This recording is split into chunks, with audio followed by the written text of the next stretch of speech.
Hey, everybody. Welcome to another episode of the Oppo Taco podcast. This is episode 5. And as usual, I'm joined by Jason Willow. Willow, I love that hat, man. What is it?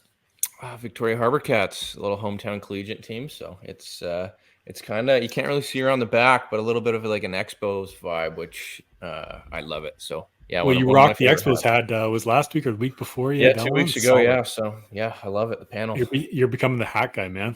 Not really. Getting there though. And for the second week in a row, we're joined by I was going to say our third leg, but maybe I shouldn't say that. Rene Tosoni. How you doing, buddy? Thanks, bud. I'm doing good.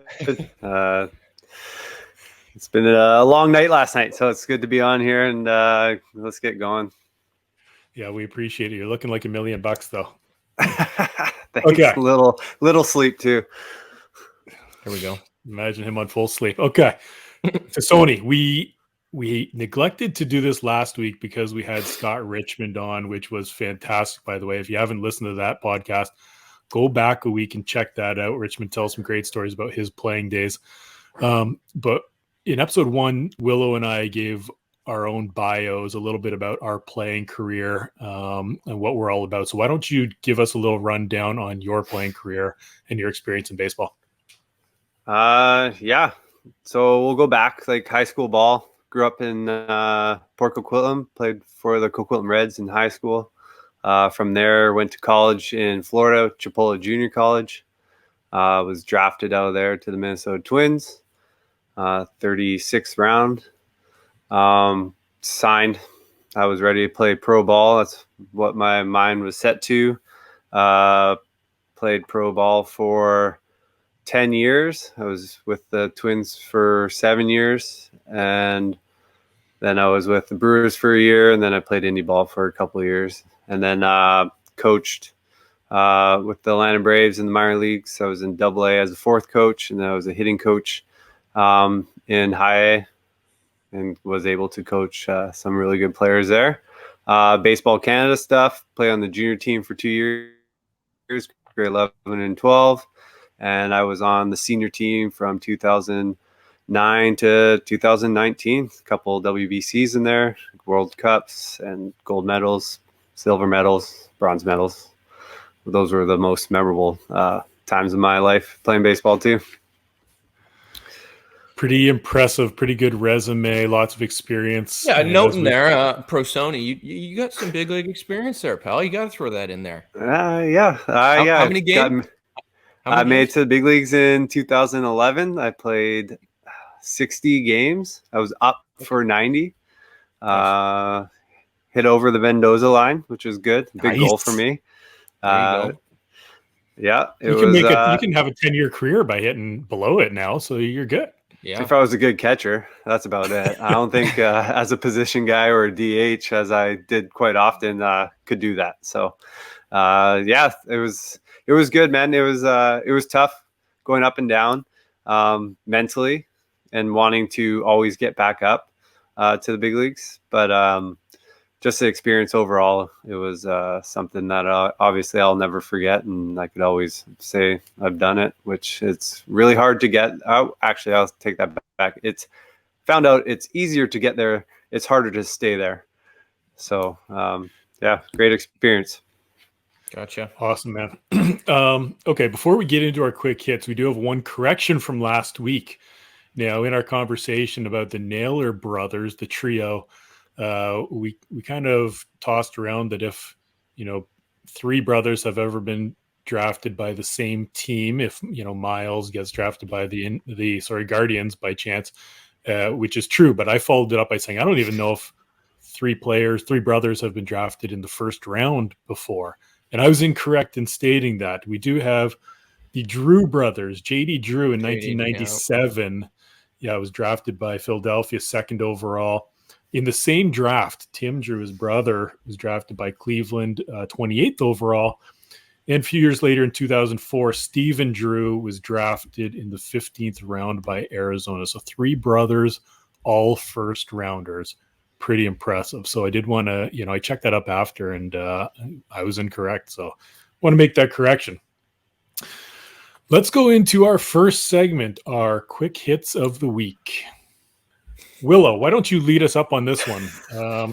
Tell us what you think. Yeah. I'll take lead for this. So we'll quickly run through a couple here. We got a couple jotted down. I'll just run through most of them. You guys have anything to say, pop in when you can. But we'll start off with our new number one prospect in baseball, Jackson Holliday, passing Ellie De La Cruz as well, who still has his prospect status. So I saw some people up in arms about that with kind of what he's doing in the big leagues right now. But again, like I saw a couple write-ups on this, and I think a lot of people right now are looking at Ellie and Jackson Holliday as kind of 1A, 1B, right? I mean, two just such talented dudes. But again, yeah, I mean, Jackson Holliday, he's still hitting. His numbers across the board are good. I think his contact is just what's impressing people. I saw one thing saying that like an 80 grade contact, which is pretty unheard of, right? So so good for him. I don't know if you guys, been following him much, but again, yeah, new number one prospect in baseball, which is pretty exciting. I just saw a couple at bats, just replays, nothing too huge. I haven't followed him too much. I've been more on the Ellie train. I like watching that guy, man. I like every highlight I can see. He is just fun to watch. He's the price of admission for me. Mm-hmm. Oh yeah, good stuff. Yeah, jumping on. Unless you got anything there, Tosoni? No, I'm on the same boat as Beggar. I've seen some highlights, but Ellie is a guy that I've kind of been watching more of, just watching the Reds do what they're doing and seeing, what type of player he is. He's electric, right? And it's fun to see that in the big leagues right now. Yeah, it's a good change, right? It's refreshing. Couple milestones to talk about. JD Martinez had multi-home run game to get it too, but his 300th home run the other day in Colorado. So good for him. Gosman, 1500th K. So again, a guy who, and I think underrated for strikeouts there. Gosman is a strikeout machine, and he always has. Yeah, it's fun. I heard him saying in an interview after I don't think he realized it. And then during the game, I can't remember who it was, he punched out. Mm-hmm. And then it was the next hitter was walking up to the plate and they flashed it on the scoreboard, but he didn't realize it.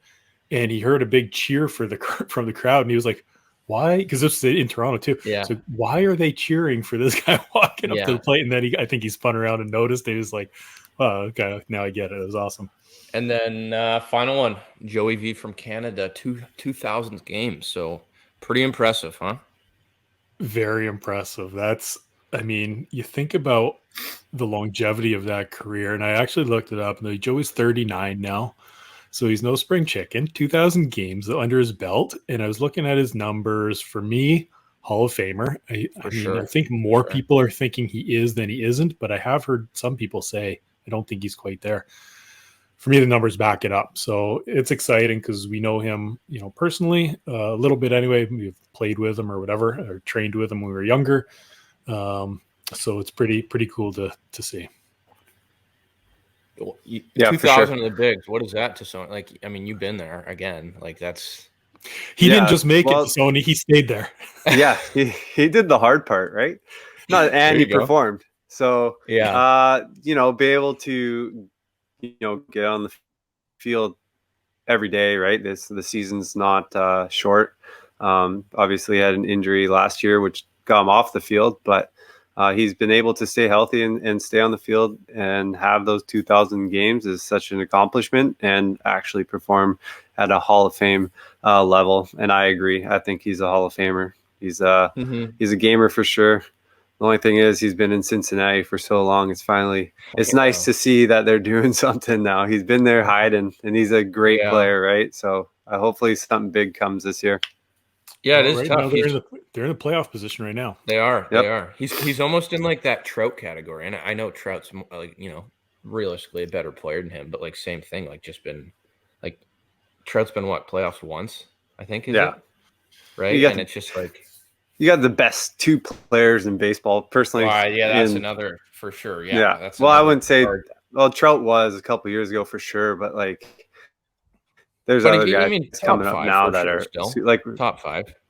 Yeah, I agree. And like for them not to win every year, or at least get to the playoffs, right? That's kind of like what's going on, right? And then there's, I don't know, with Otani there, he can't carry the team by himself, which he is trying. Clearly, he's trying to hit. He's trying to hit the pitch for them. So he's been on an absolute tear. Yep. Moving over, we got a perfect game. Domingo Germán throwing a perfect game against the A's, and I think 99 pitches, which is impressive as well. Mm-hmm. But yeah, pretty cool. I mean, as you know, crappy as it is to do it in Oakland, I think it was kind of cool for the Oakland fans. And at the end, I mean, wherever you go to, like Yankees fans are everywhere, right? That's just something you're going to run into. But everyone was on their feet, and I think it was like, you know, the A's felt like they actually, you know, they were cheering for a different team and something else. But it, yeah, when he threw it, like everyone was on their feet and people kind of going nuts. But yeah, pretty cool. But talk about how like crazy baseball is. His 2 outings before. Yeah, and especially the outing before in Seattle where he gave up 10 earned. Yeah, and the one before that was almost equally as bad.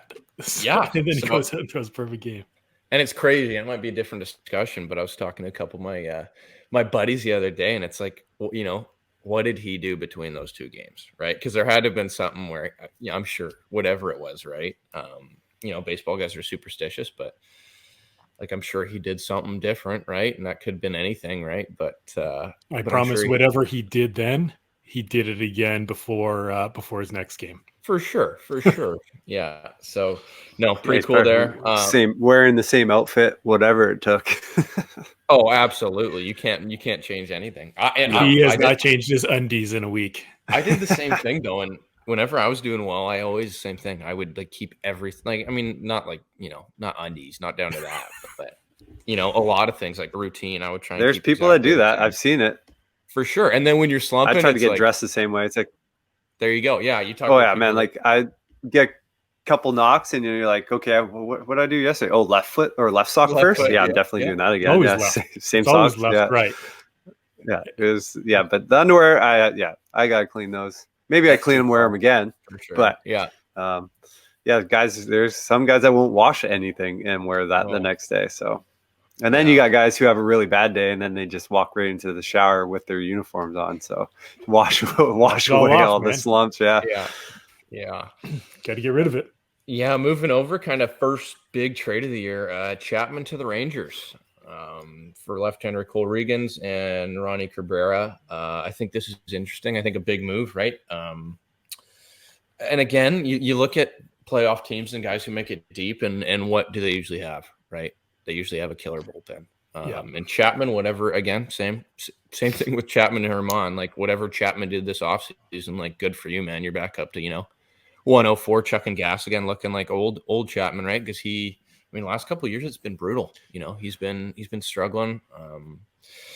He hasn't looked great off the field, which isn't helping him too much either. But that doesn't help his cause. But you're right. I mean, it looks like Texas is starting to load up for the playoff run.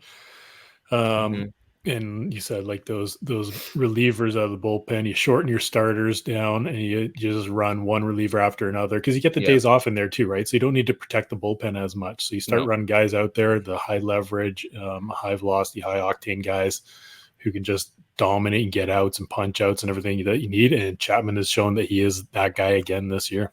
Well, it's interesting too. I mean, they have Will Smith there who 14 saves on the year, 2.70 ERA. So, pretty good year as a closer.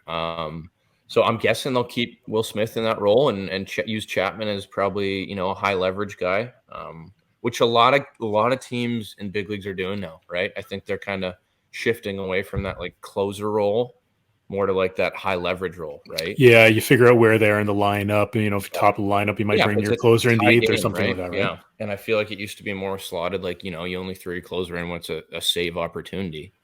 But now if it's like, even if you're down one run, right, teams are still bringing in their closer to keep it that way. Absolutely. Yep, and then moving over, I think we're 7 days? Is it a week away now? All-Star Weekend coming up. So starters were announced. I know we went through voting. We're not going to bore you guys to get to death with the starters. I think you heard me and Beggar talk enough about all the All-Stars, but those have been announced, which pretty exciting. Home Run Derby spots are filling up. We just had Adley, I believe, not too long ago, get added there. So Adley Randy, Mookie, Pete Alonso, who just got mentioned as well, J-Rod and Vlad so far. So I'm excited to see that. I think it's going to be sweet at T-Mobile. Again, Tosoni, you've been there quite a bit, right? West Coast guy. And I love it there. So I can't – this derby is going to be sweet. Man, I was trying to go. I want to go. Yeah. Can't make it happen. I know the atmosphere is going to be great. They get the football field or everything involved all around there. The whole city is going to be blowing up. Be awesome. So, yeah. You think anyone hits it out of Safeco? Yeah, I do. Yeah. I bet you those balls are so juiced. That's what it is. It's those balls are rock hard. They want home runs, right? Yeah. So I have it. I have a derby ball from, I forget what year it was. It was in New York though, and I don't know how I got it, but I have a derby ball, and it's a cue ball. Like it is just rock, man. You can't even if it doesn't even feel like an actual baseball. It's no wonder, It's fun to watch the slow-mo swing of it. Usually a game compressed ball, it's in half when it's hitting the bat. And it stays. And then you got the home run balls. It's bouncing as soon as it hits the bat. Yeah. It's like a Super Bowl. Do you guys have of those guys that you've mentioned who've joined the home run derby so far, do you have a front runner? You got a favorite right now? Yep. Who do you got? Pete Alonso. I mean, 2-time winner. Okay. And the thing I like about Pete too is he actually buys in and he had a really good interview if people want to go listen to it when it was a mid-game interview and he talked about it the other day, but he cares about the home run derby. And even when he won it, whatever it was the first time he won it, he came out and said, it's man, I'm making league minimum. And I think they get they get $1 million if they win. I think it's $1 million. Yeah. So he was making more doing that than playing. And he's he was actually just going for it. Right. It's I'm trying to make some money and totally fair enough, man. So I think having a guy in there every year who has won it, I think he's won it twice now. Right. Yeah. I think he went back to back, and a guy who cares about it and is competitive about it. I think that's great for it. So I'm pumped for it. I don't know if you guys have who do you have to Sony? You got one? Well, I said Ronald last week, and he's not in there yet, but he might. You never know. Could be. Yeah. That's my guy. That would be fun. So I would like to watch him.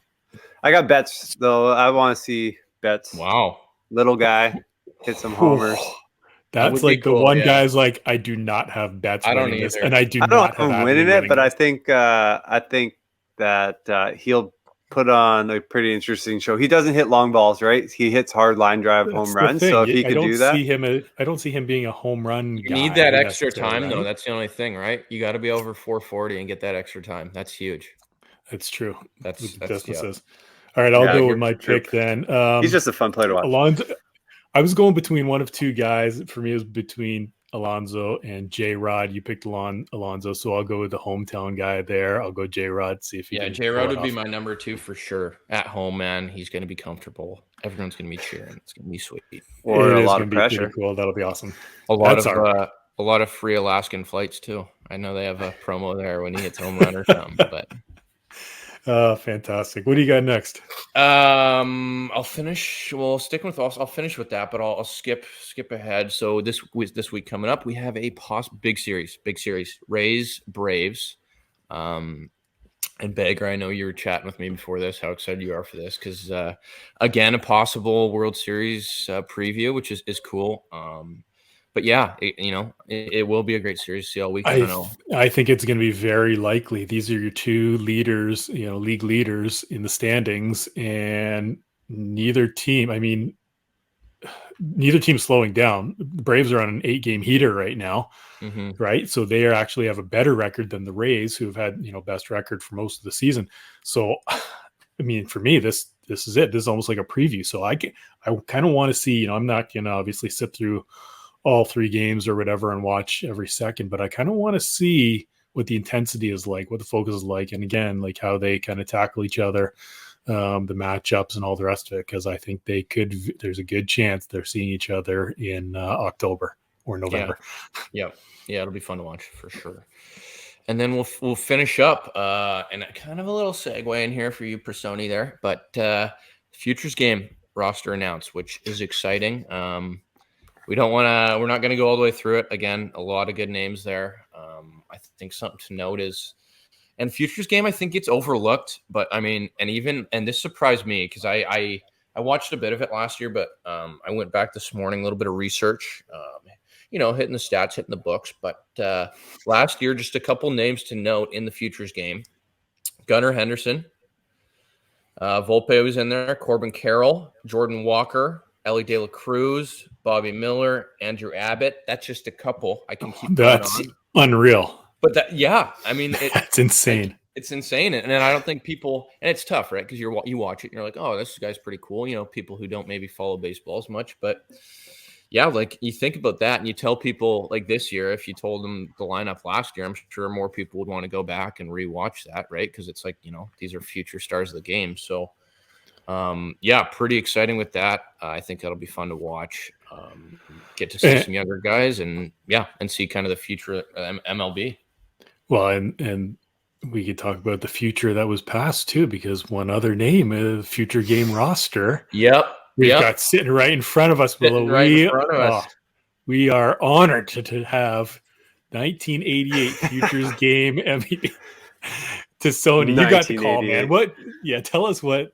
I just want to know, first of all, what year how they notify you and everything. Yeah. It was 09. 09, I got the invite. I was started off that year, worst year of my whole baseball career. I was like, I think like 30 at bats. I had like 19 strikeouts. That's how I started. But by the half, I think I had like 10 home runs, and I maybe was hitting like, I don't know, 250 or something like that. But getting that call was very exciting. I was on the world team. I was playing with Tyson Gillies. I was playing with Brett Lowry. We got Nick Lars, and I think there was one more Canadian there, or was it just us? Probably missing one. It was good. It was a really good experience. We were in St. Louis. The world team hasn't won in a while, so we had a big about that, how we wanted to compete. Big thing was that we also had like a 4-hour rain delay in the middle of it. So we started off, Madison Bumgarner was supposed to start. He was ready to go, and then he missed his start because the rain delay. So it was tough to see that. I didn't get in, so they shortened the game to 7 innings instead of 9 because they had to do the celebrity softball game after. And so I got to pinch hit in the 7th inning. You think an all-star game you get to play half the game, but we wanted to win really bad. So manager's choice. I got brought in a righty with a runner on second, 2 out, and hit a pinch hit double. Rolled over a hard ball past the first baseman. Atta baby.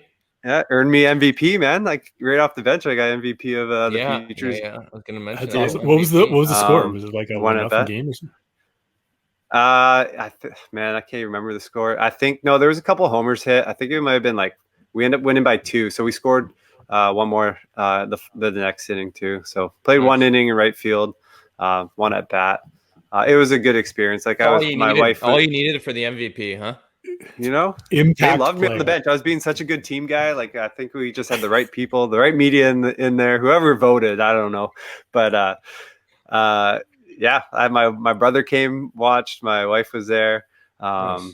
It was they did a good event. I didn't didn't really get to experience St. Louis as much because it was such a delay. We were in the locker room for so long, so. But like you were naming names, man, there was big names there. I had Tyler Flowers on the USA team. I was going to ask who were the other kind of the studs at that time in the game. Like Desmond was there. Castro, catcher. There was who pitched, like Bumgarner pitched. Should have brought this list up. There was a bunch of big names there.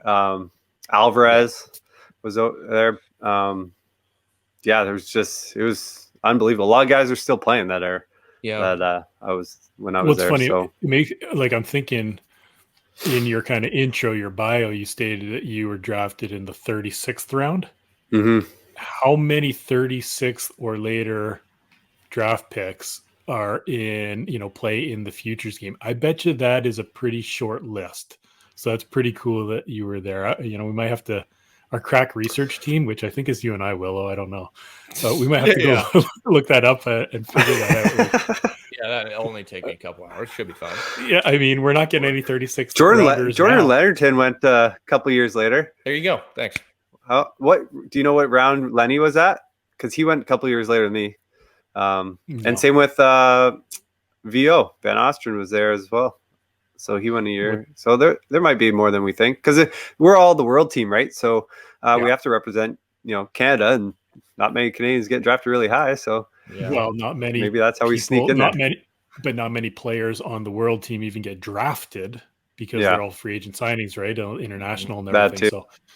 So you won't have many draft picks there. And the U.S. team's obviously going to be mostly high profile early selections. So very cool. Very cool, Tosoni. Quick question on that though, Tosoni. Did you? Yep. So I mean, right, part of the All-Star weekend. Did you guys get to experience the rest of the All-Star weekend? Was that a thing? No, man. It was. We flew in Saturday. We had a dinner and stuff as a group. We had the games Sunday morning, and we flew out Monday morning. Brutal, man. So that year. Yeah. So that was that year was a big year for me. That was had a good season. Next year, that's how I got to that year I got to the Futures game. I was a AA All-Star, hitting the AA All-Star home run derby. Didn't do very good. But so Morneau was was there too, and he actually contacted me and asked me to come. That was the year he won the home run derby, I'm pretty sure. Or no, he won it in New York. Sorry, but he was there, and he asked me if I wanted to go to it. Yeah, asked me if I wanted to go to it the next day, but I had to decline the offer, sadly, because I had to go catch a flight, and then I was actually in the AA All-Star game was the next day. I know they should. I don't know if they've changed things up, but they should definitely get those guys in for make an experience today to experience the other stuff. Yeah. At least watch the home run derby. That's what everyone wants to see. Yeah, and that'd be pretty sweet. The game is fun, but nobody wants to get hurt. But the home run derby it's electric, right? Yeah, have them on the field, mingling with the big league guys, top prospects too, right? It's they're gonna be there anyways, But exactly. Get them used to the environment, because the Futures game is big. It was packed, it was sold out, and then it was kind of cool. We watched a little bit of the celebrity softball game too. Okay, I got a question. I got a question for you though. Yeah. This is a question to see how good of a teammate you are. Did you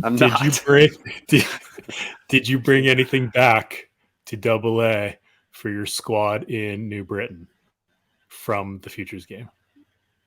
Terrible teammate. So you know who is a good teammate though? Morneau ordered my Futures game jersey. We only got one. We got to keep it. Morneau ordered 5 more. He contacted the clubby, ordered 5 more jerseys, and I was able to give them out to my family.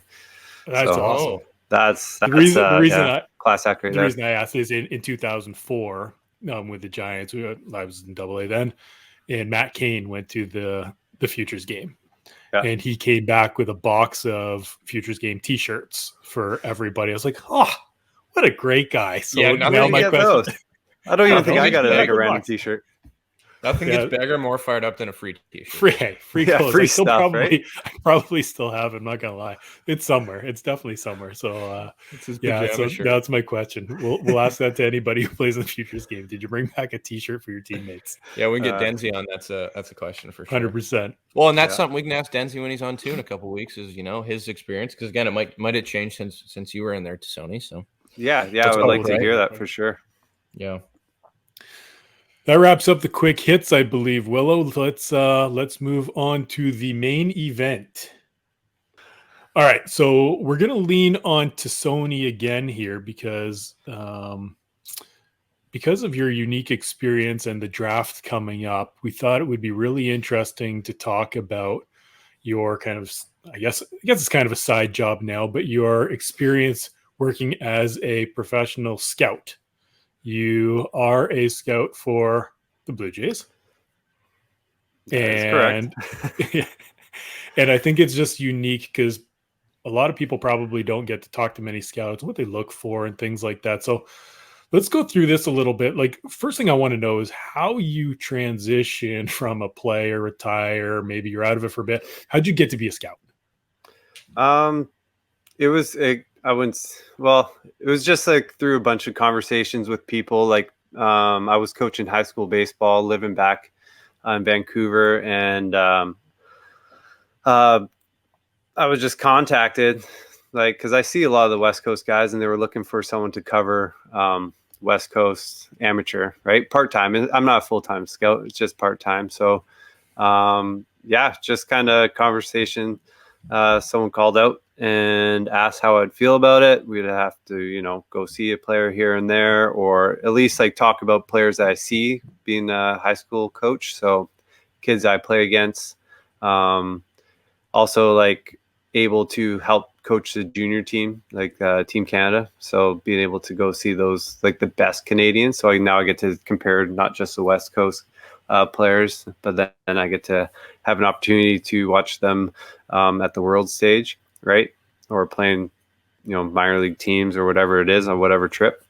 Yeah, it's as a player, and I like to get to know players. Like, I was asked to be a scout earlier, like full-time scout, and like sit in the stands and judge players. Like, I find that really hard to do. Like, you can see the skills, you can see their mannerisms, you can see what they can do right and wrong, but like, you don't really get to know the player. And like, I think that's the hard part scouts have is, they do their sit downs, let's, come your house visits or whatever it is. And you're trying to really learn the player and their family. But, that could be a bunch of lies straight to the scout's face when you're physically on the field, and, you have opportunities to coach them or talk to them as a coach.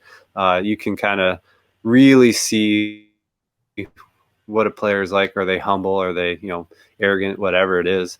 And that's a big thing that scouts look for too. They don't want to, top skill kid on the field, but he's the most selfish kid on the field. We don't, you don't want to take that. Or can he grow out of it? Like, what are his parents or family friends are like? Is this something that he'll grow out of? So having the opportunity to be a part-time scout and be on the field and coach these kids that, I am scouting, or, on the other side, I think it's beneficial for me, and it makes it a little bit easier for me to do it as a scout. So it's, when you're coaching Team Canada, the junior team and things like that, or your own players, it's easy to have those conversations with, to find out more about them. But what about, do you get sent to places or look for players at all that you don't really know? Like, do you go out that way? Do they send you away places or what? I'm supposed to whenever I can, because I'm part-time. I honestly haven't done that much because of what's been going on with my life the last couple of years. I've been super busy, just doing the fire process and all that. So yeah, that's what they expect of me. So I get texts here and there. It's like, have you seen this player? Or you have an opportunity to go see this player. And I'm in tournaments too. So, when I was coaching, I was able to, step aside from one of our after our games and go see a player and stuff like that. And I help out with like the Toronto Baseball Academy, that showcase that they do. So I'm part of, the kids that they recruit Canada wide. So I wasn't able to do the tryouts this year, but I was part of it last year and picking the kids to go to that showcase. And that's a big thing too. Like, I look a lot at the grade 10s and 11s for those trips. Not really draft stuff, right? We have one or two kids over here that we have our eyes on before the draft next week. And it's actually been really hard to see this one player because he's not around all the time. But I'm always looking for these, the players that come to those tryouts for the academy. It's tough. You get 2 rounds of BP, you throw 1 bullpen, and they're trying to make this roster. So I'm trying to be an extra set of eyes throughout that gap until the invite. So it's not just the one time they're trying out. Every time they, play against me, or if I see them play, that's an opportunity to showcase themselves. And I try to tell the high school kids that I coach, you never know who's watching, right? So I'm watching the other team. They don't know that, not many people know that I work for the Blue Jays. So, I could see, them not hustle on a fly ball or, throw their bat and like, man, because should this kid really be going to this showcase if that's the kind of player he is? So that's why I always encourage the players I coach to, put your head down, run hard, even if you're out, or, be aggressive or whatever, because you never know who's watching. Yeah, and that's really interesting because you mentioned like watching for things. Can a kid grow out of something, grow out of a habit, and things like that? Oftentimes, as I like in my experience, it only takes one time to get caught, not hustling or making a silly error that you shouldn't have made, and you tend not to do that to make that same error again, right? So, not hustling down lines, trying to get to second base on a fly ball or something like that. The outfielder drops it. It only takes once before you're exposed. So I guess one of the things that you're looking at is like, do I think this player is going to continue making this mistake, or is it something like, yeah, we can teach them and they, they've made that mistake and they're going to, do better next time, more or less, right? Yeah, well, and like, go ahead. No. You are the one getting interviewed right now, pal. Well, you're the spotlight. Yeah. On that point, exactly, is I give my players a hard time when they do, like when they show that weakness, right? Because I did it and I embarrassed myself, right? And I feel like I grew out of it, right? Like someone told me, hey, don't do that. I'll never do it again, because like that really, personally, I take that to heart. It's like, shit, like man, like I, looked bad in front of people that are here to watch me, right? So for someone not to be able to take that, then if they continue to do it, then I wouldn't say I write them off, but it's like, come on, man, like, I want you to do good. You have good skills. You're a good ball player, but your makeup is terrible. And if you can't learn, it makes it hard for an organization to, take a player like that.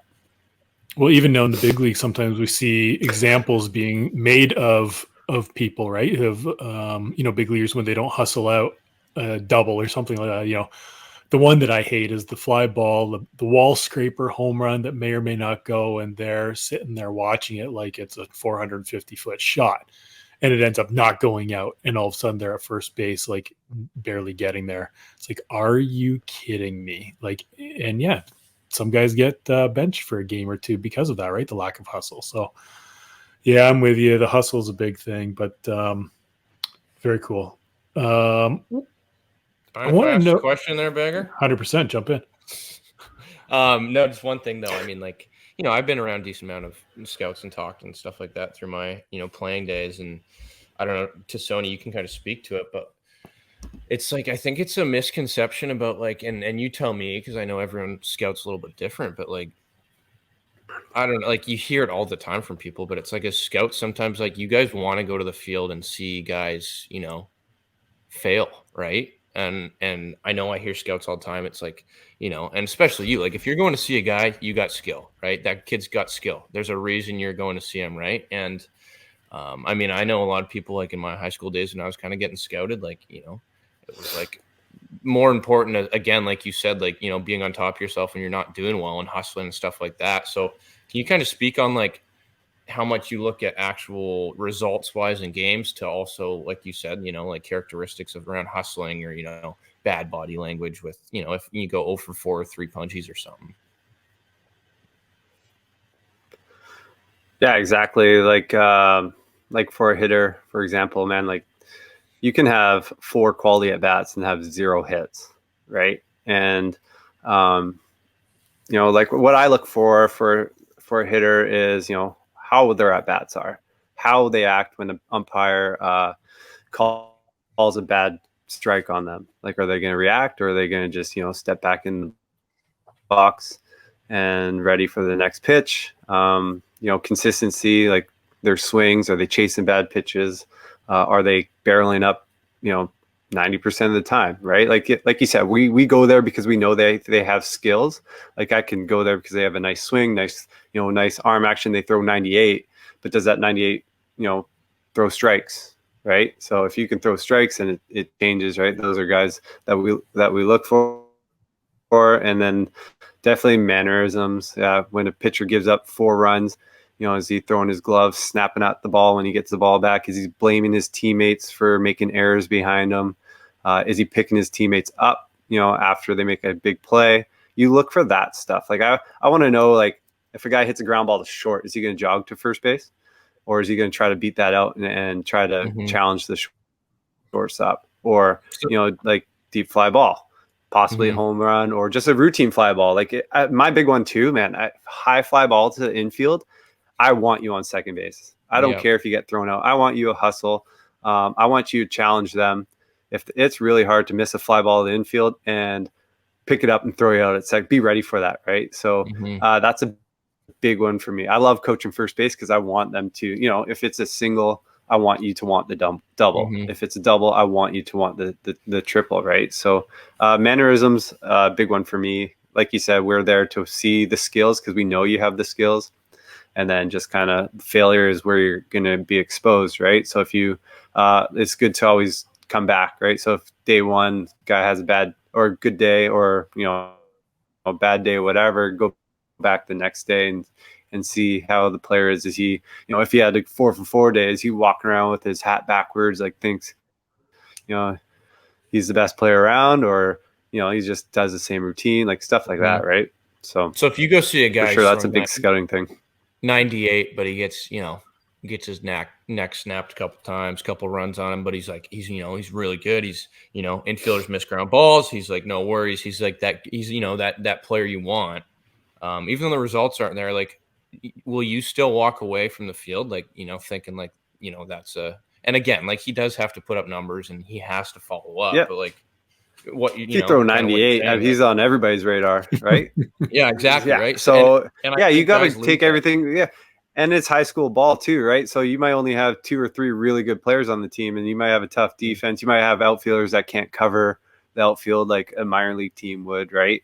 But if the guy gives up like 6 homers, maybe it looks like he's throwing from second base. But also, if he's throwing 98, maybe there's some mechanical adjustments an organization can make, so he is hiding the ball better, something like that. Those all come into factors. Arm speed. There's so many factors into it. The big thing is, like, are they willing to compete? Or are they going to blunder and fall apart and then start walking apart, or just quit? Like, I've seen kids pull themselves right off the field. Like, I don't have it today. Like that drives me nuts. It's like, okay, fight through it. Let's get someone going for the next inning. I get it, but you can't just pull yourself out in the middle of an inning because you just don't have it. You know what I mean? So I think if I'm watching a player at the high school level, I mean, we all know that the one thing that they probably lack most of the time at that age is the mental consistency and, that level-headedness through the highs and the lows. So if I see a kid who has that mental acuity to be able to kind of brush things off, gather themselves, maintain kind of their same composure, to me, that's a kid who's a little bit more advanced mentally in that personality trait than maybe a lot of other people are, right? So then you see, you put the talent with that composure and that maturity, and that would be a kid for me that might, I guess, elevate their status a little bit, or at least, give themselves a better chance than the kid who, like I said, walks off the field or doesn't have the compete or throws the helmet or all those type of things, because those personality traits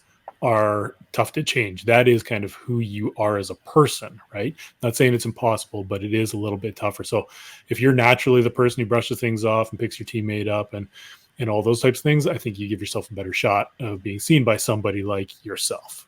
Well, it's tough too in high school. Like, I mean, if you're going to see a guy Tosoni in high school, like, he probably hasn't had much failure in his baseball career to this point, right? Most studs in high school, like, yeah, you were probably a really good Little League player as well. You probably did really good after that, right? And right, I mean, if a good high school kid, he's hitting around like probably 400, right? It's pretty hard to see a dude, do bad. So again, I think there's that importance on you got to find that out, right? And if he does have a bad game, like, that's when true colors come out. You know what though, like, you also like knowing the game too. Like, so say for an example, like I don't mind a player getting mad.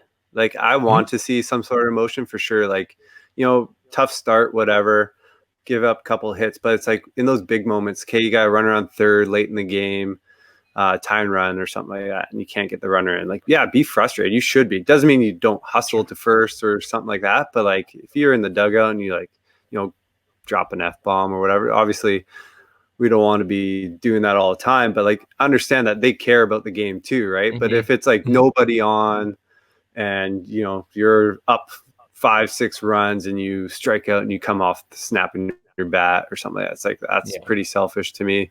And the same thing with the pitcher, right? If you had a go-ahead run on third and you have 2 out and you gave up like a bloop single to tie the run or whatever, and then show some frustration, I get that because you didn't want that run to score. Yeah, but, it's a team. It's from like the team perspective. Not exactly. Personal, right? There's a time and place. I would say, like, if you don't, I feel like if you don't show any emotion, then sometimes you question, like, does this kid even care about the team side of it? Right? He could be the best. He could be 4 for 4, right? So that's funny because I feel like it could be a little bit different on the mound than after and back. Because after an at bat, you don't have anything to do, at least offensively, for another 8 hitters, right? But on the mound, you give up that bloop single or somebody makes an error. You have, with a pitch clock, 15 seconds again before you have to kind of check yourself and get back and compete again. So I don't, like, on the mound, I don't want to see too many of those highs and lows. It's okay. Yeah, you give up a bomb and snap the glove or whatever. But I don't want to see it on, a teammate makes an error. That's when I don't want to see that glove snap or glaring at somebody. No, because your next thought should be, all good. I'm going to get you another ground ball or whatever it is. Let's turn a double play. Let's get the next out. I'm going to help you out now. Just like when I give up an absolute, rocket and you make a diving play to pick me up, I'm going to now do what I need to do to pick you up as a pitcher. So that's my thought on that side. 100%. Okay. So here's one thing for me, and I think we probably all agree. I think baseball is the hardest sport to judge potential. It is such a crapshoot. It's why you've got first rounders who, don't make it past A ball, and you've got, no offense, a 36th rounder who makes it to the big leagues, right? I think it is so difficult to assess talent and potential. So how do you, as a scout, go into that knowing that it's so difficult? What are, like, you kind of talk about some of the things you're looking for, but how do you assess where you think this 18-year-old kid is going to be in 5 years? This is probably why I'm not a full-time scout. Because it is really hard. Like and I've had this conversation with my boss with the Blue Jays, right? So in my position, I just kind of see guys that I think can play the game. I don't, it's really hard to say, hey, can this, like, especially watching a high school kid, can this guy compete in Double-A? Can this guy compete in the big leagues? Right? Man, it's so hard. But the way I think of it on my side is, can he compete at the lowest level of pro ball? You know what I mean? So if I think I've seen him have quality at bats against guys throwing hard and he's grade 10 or 11, it's like, okay, maybe a couple more at bats against these more advanced pitchers. Now he's able to, compete. It's, you go to these, like you said, you've seen first rounders that can't get out high A or whatever. It's because those guys hit the ball 700 feet in batting practice. They have all the power in the world, but you throw them one ball with a wrinkle in it and they can't sniff it. Right. So it's very hard. It's something that I'm still learning and working on for sure. But I feel like it's like same thing as a coach. You see it too, Will. Like, can this kid play college ball? What level of college ball can he play? Right? Is he going to be like a D1 player? Is he going to be a JUCO guy? D3 JUCO, whatever. So it's hard to judge, and that's why I think scouting's so hard, because a lot of scouts have failed, and and that obviously I think the scouts that have won because they've picked a big name is because they couldn't get them. They were already drafted before that's organization could. The big ones are the sleepers, right? Those are obviously the ones that the scouts brag about. It's like, oh, nobody was on this guy, and then Oh, And, this Rene Tosoni guy got well, him at 30. I was going to say myself as an example, right? Yeah, I'm a late draft guy, and I made two big leagues, right? Yeah, and buddy, you drafted, and you probably got pat on the back, big pat on the back. nobody. I wasn't talking to a lot of organizations, honestly. I was talking a handful, maybe, right? So for the Twins to be able to, obviously, I wouldn't say risk anything on me because they didn't give me a lot of money, so I wasn't a high risk player. So why not get this guy in the organization, see if he can compete? And that's exactly what they did. They had high round picks in front of me, and they struggled, so they challenged me, and I skipped low A and went right to high A because they wanted to repeat those first, second rounders at low A. And I competed in double A, and then I kind of rode their wave. They had to move up to high A, so they pushed me to double A, and I did well there. And then that's kind of how I rode my way. They just kept pushing me, right? So when you were going through the draft process, did you let it be known that if I get drafted, I'm signing everybody? So it kind of goes to what you just said. Instead of drafting somebody else later who might not have signed, we know Tosoni's going to sign. It's going to be a cheap buy for us or whatever. We're not going to have to give him a lot of money, and he has said he's signing. I didn't say I was signing right away. I was a draft and follow. It was different back in the day, right? So I was able to get drafted out of high school first, and they didn't want to sign me. They were like, "Let's draft him." This is where now you can't. It's like you have to offer them because you don't want them to go to school. It's like, so it's like, hey, let's draft this guy. He's going to go to JUCO, see how he does in a year, and we can sign him up to a week before, like this time next year, right? They're signing the guy a week before. So they didn't even offer me after my first year of college because I sucked, right? And I was drafted 34th round out of high school, and then they redrafted me in the 36th round. Still passed a lot of organizations. Nobody was really interested, but they were like, "Oh, we see something. Let's draft him again." 2 rounds later, just slap him in the face, whatever. Say we still like him, and and I had a much better year in my second year at JUCO, and I was talking to more teams. I don't know. I have no idea if I was going to get drafted higher or not, but I had a pretty good relationship with the Twins already, and they knew it. Like I wanted pro ball. Once I had this, any talk of you could be a pro athlete, I wanted it. Like school wasn't my thing for sure. I did what I had to do to get by and play, but I wanted to play pro ball. So they knew it wasn't going to cost a lot to get me there. So yeah, exactly. So like for me, getting my foot in the door, that's what my Jim Ridley, my scout who drafted me, passed not long after I was drafted. Canadian guy too. He was like, he even told me, he's like, "I know you, Rene. You don't want to go to school." Da, da, da. He's like, and he started selling me on all these. You get bats, you get cleats, and there was nothing that way. He said, "You got no bats, you got no cleats." But he was right about getting my foot in the door and just. You don't make your money in the minor leagues, you make it in the big leagues. That was my mindset, right? But now guys are getting drafted, making lots of money, and not even getting out of high A, right? So, yeah, if you get that signing bonus for sure.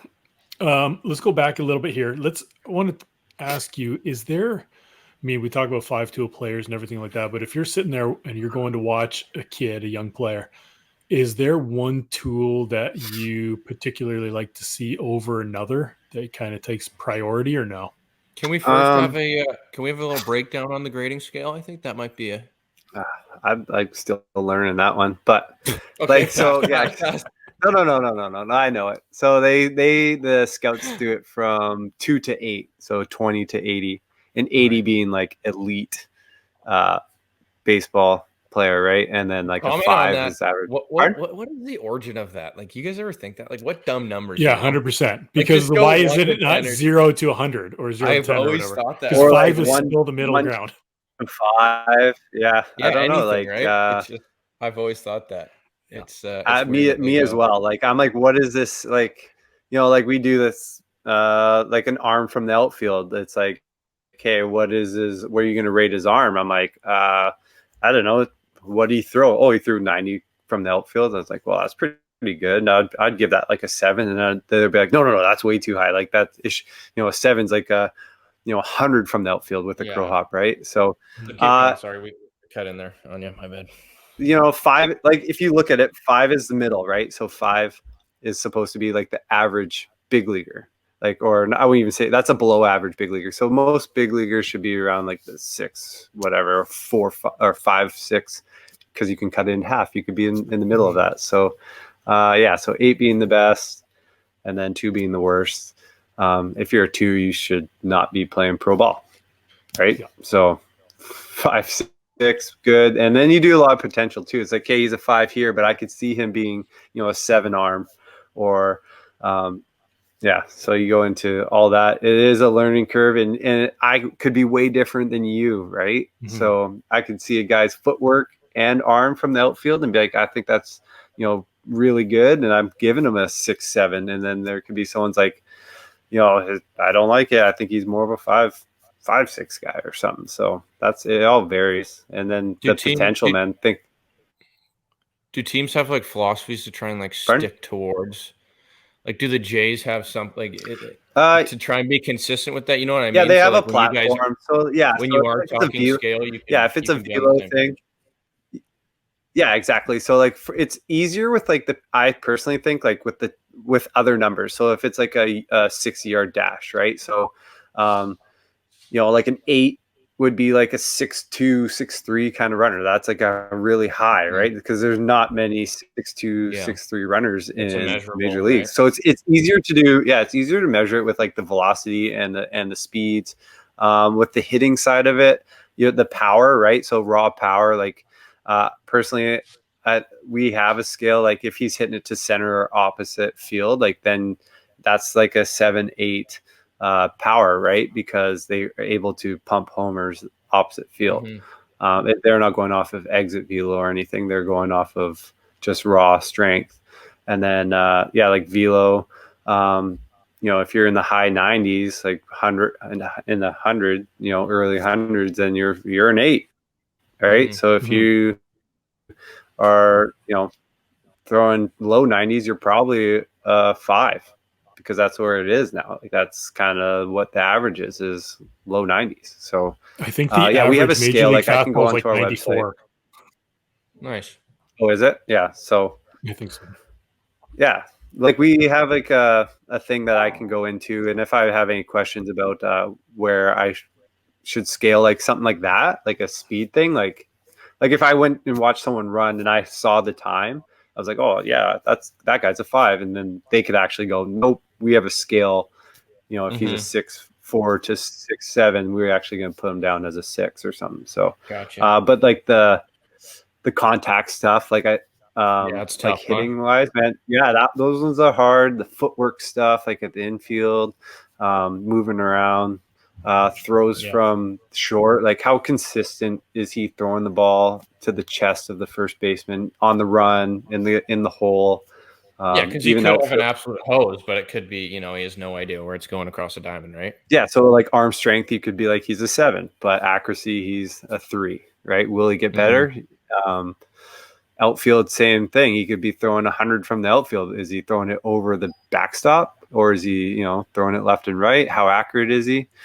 Me personally, I didn't throw very hard from the outfield, but I can hit that glove pretty consistently and on one hop multiple times. Like I was very confident with my accuracy from the outfield, and I had really good carry. So like I had good backspin on the ball. So like when it hit the dirt, it like kicked really well off of the grass or whatever it is too, right? So wasn't a high velo guy from the outfield, but I got to the ball quick, I got rid of the ball quick, and I was accurate. So that kind of made up for my arm strength.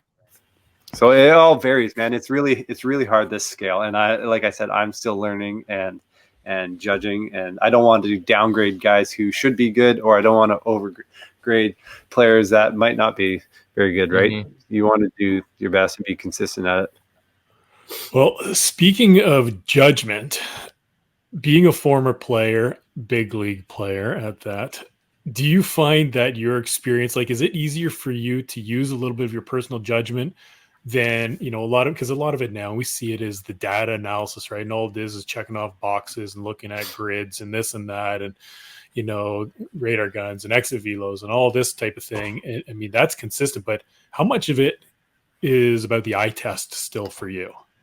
I rely more on that than anything, right? The swing and misses, the accuracy, even mechanics. I start looking at mechanics too, like even for potentials. If I could see a guy that a big frame kid who hits the ball hard, but he's always hitting low line drives and isn't really lifting the ball, then I kind of go into like mechanics. Man, if we got him in the organization, make this kind of adjustment, I bet you can start driving balls in the gap more. I'd never look at like the analytics side, like the exit velo stuff and all that. Like ball rotation, maybe a little bit different for some scouts, but again, I see, I try to stand behind home plate. Does he hide the ball well? The pitcher hide the ball well? How's like that curveball, loop, or is it like sharp? As a hitter, I'm okay with a loopy curveball. I can see it right out of the hand. I can track that pretty good. But if you got a sharp curveball, it is hard to hit and separate from a fastball, right? Same with a good changeup. Does he hide the ball and that ball just kind of die, or does he just show it way out front and you can see that, or does he slow his arm speed down, right? So I definitely use my eyes more than any numbers. So you go see a kid, you like the kid, you like what they do, you like the actions. What's kind of the process for you now to as we call it, like writing a kid up or whatever, sending a report? What do you need to do there? A lot of times I'll just text my boss for the most part, honestly. And the reports for me, I think it's more of, they will tell me about a player that they want, like maybe a draft guy this year, and they'll be like, hey, do you have an opportunity to go see him? Just write what you see.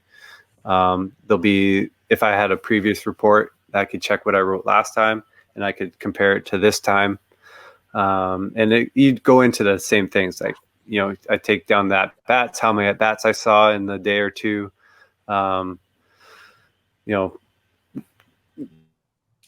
The outing the pitcher gave, like, okay, last outing I saw, he went 5 innings, threw this many pitches, this many Ks, this many hits, that many runs. And I just write my report again, like do the same thing. Okay, he only went 4 innings this time, gave up 2 homers, right? So you compare it, but his stuff looked better. Gave up a couple errors behind him, stuff like that. So we have a website that we go to. It's well done. So it's like segments, you have those little sections and you just kind of fill out what you see and you're able to see your last report and compare it. So I haven't written a lot, honestly. A lot of my communication is just through text with my boss, and most of the time he'll just come into town if there's someone that he wants to see, and then I'll go out with them if I'm available. Right. Do you have to ever make comparisons to current major league players? Yeah, I sometimes I do that. Like, man, I could be. Whoa, what was that? Willow's doing his day job at the kennel right now, taking care of the dogs. My dog walking business. Yeah, I try to compare hitters to other hitters. I find myself going towards the position players because as being a position player, I don't find myself with the pitchers comparing very much. But yeah, like players moving around in the infield, I'll be like, tell your dog to be quiet, please. Yeah. Hey, let him whiz on the side of the couch and call it a day. Seriously though, I know. Yeah, so that's kind of definitely. Every scout does it too, right? So they compare like any player. And I even like as a player, I try to compare myself with other players. Well, Willow goes and does that. I got another question. So what type of player for you then kind of leaves that lasting impression in your mind? Like, who is memorable to you? I think the way that like we talked about it, like the way they carry themselves. Man, it's like if we go there to see good players, right? You go to see skill. Man, That's first and foremost. We got to be able to play. Skill. We see him have a good day, but it's like, for me, it's like, man, that kid could play, and he's a good team guy. He's on top of the bench. Like those guys, I think I'm probably more leaning to going back to see. Like the wow guys will stand out, and then there'll be players that would be like, ooh, that guy, he moved around really good to the ball, like playing short, didn't field it very nice. Man, I would like to see him again because, tall frame, 100 and so many pounds, hit the ball hard a couple times. Like I would like to get another look, right? So the wow guys are going to stand out to everybody, but the potential players are the ones that, they show glimpses of it, and then you hope for more the next time. And then I've, talked to other scouts, and they've been disappointed. They've said like, oh, I really thought this person was going to be a good player. Then they go back and didn't have a good game, or, then you see them throw stuff. That stuff gets me every time. Like I could honestly probably write somebody off if they, didn't hustle or throw something. Well, that's what makes baseball so hard, I think, in recognizing potential, right? You see somebody on a bad day and they're written off. And oftentimes that's the way it is for a scout, right? It's like, it's a one-shot chance. Mm-hmm. They're not there every day unless you're like a coach or something like you are, where you get the chance to see somebody over and over and over again. But sometimes somebody comes into town to watch one game, and especially as a hitter, and hitting is hard, you go 0 for 4 with 2 punch outs, like, scratch, like next. Meanwhile, that might be your next first, second, third rounder or something like that, right? Yeah, or I've vice versa too, right? You hit a home I've run in front of someone big. Yeah. Big tournament, showcase tournament. They're an average player, but like that weekend, for some reason, they ran into 2 homers and whatever. Now they're 4th rounder. It's like, what? Yeah. Unfortunately for pitchers, you don't. Unfortunately for pitchers, you don't throw like 80, and all of a sudden one day it's like 95. It's like, that's true. You get that big check mark beside your name. It's the velo's tough, and that's tough too. It's like, okay, will this kid grow and throw harder? Like when you go off of arm speed, arm angle, will they get an injury? You even like, okay, will this guy do well? Oh, maybe will this player get hurt throwing the way they throw? Like that's a hard one. You kind of touched on it for pitchers, especially like a lot of it is that body frame, right? Okay, this kid might throw, in high school 85 miles an hour, but they're 6'4", they're 165 pounds, and they're going to fill out, and they move pretty well, and they're kind of gangly, but you see, and like I said, in 5 years or whatever is in 2 years, they start to throw harder, put on a little bit more muscle, and all of a sudden that 85 turns into that 95, right? Yeah, and we even look at their parents. It's like, what, how tall are their parents, right? Were their parents athletes? Like you go into history, right? Absolutely, there are genes there, right? The genes are a big thing. That always helped. My dad is an absolute hoss. He's like 6'4", like 260. And I remember like every time, like, scouts to go up and meet him, it's like, whoa, because I was a skinny, I still am a little skinny little guy, but like, especially in high school, and they see my dad and they're like, oh yeah, he should fill out. He's going to fill out. He's going to fill out. And you look at the pedigree and everything too, right? We know players who had, professional parents who played or other sports, right? Football, basketball. That's always whatever, on the questionnaires. Olympians. That's always there. Do you have any close relatives that played professional sports, right? Yeah. You should so for advice for a young kid, be like, just say yes and make something up. They're probably not going to check it. But my last question for you, Tosoni, is exactly that. Like, any advice for a young player who's looking to get drafted, who might have scouts coming or going, things like that? We've touched on a bunch of things, but if you could kind of summarize any of your thoughts at the end of this segment, what would you tell somebody? Like I tell my team all the time, play like somebody is in the stands at all times. It doesn't even have to be a scout. It could be a school. It could be a friend of a scout, because that's happened before too, right? Like, man, someone texts somebody, I saw this player today, he hustles, like, or whatever, right? So play the game hard all the time. I can't say it enough. Play it hard all the time. Never take a pitch off. Love it. Put that on a shirt. Should, and sell it. Coquitlam Reds shirt next year. Yeah. Rough weekend. Yeah. Well, that's gonna. All right, let's wrap it up.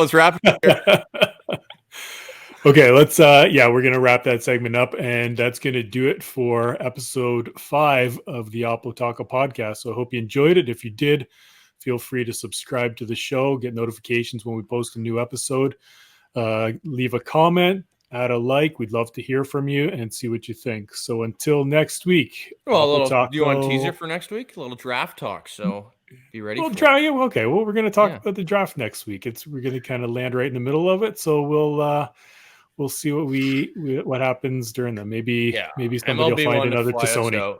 Yeah, they wanted to fly me and Bigger out for the live coverage there, but I think I had to watch the dog and you had the swim meet, right? Something like that. Yeah. I'm not competing. Yeah. And on that note, Oppo Taco out.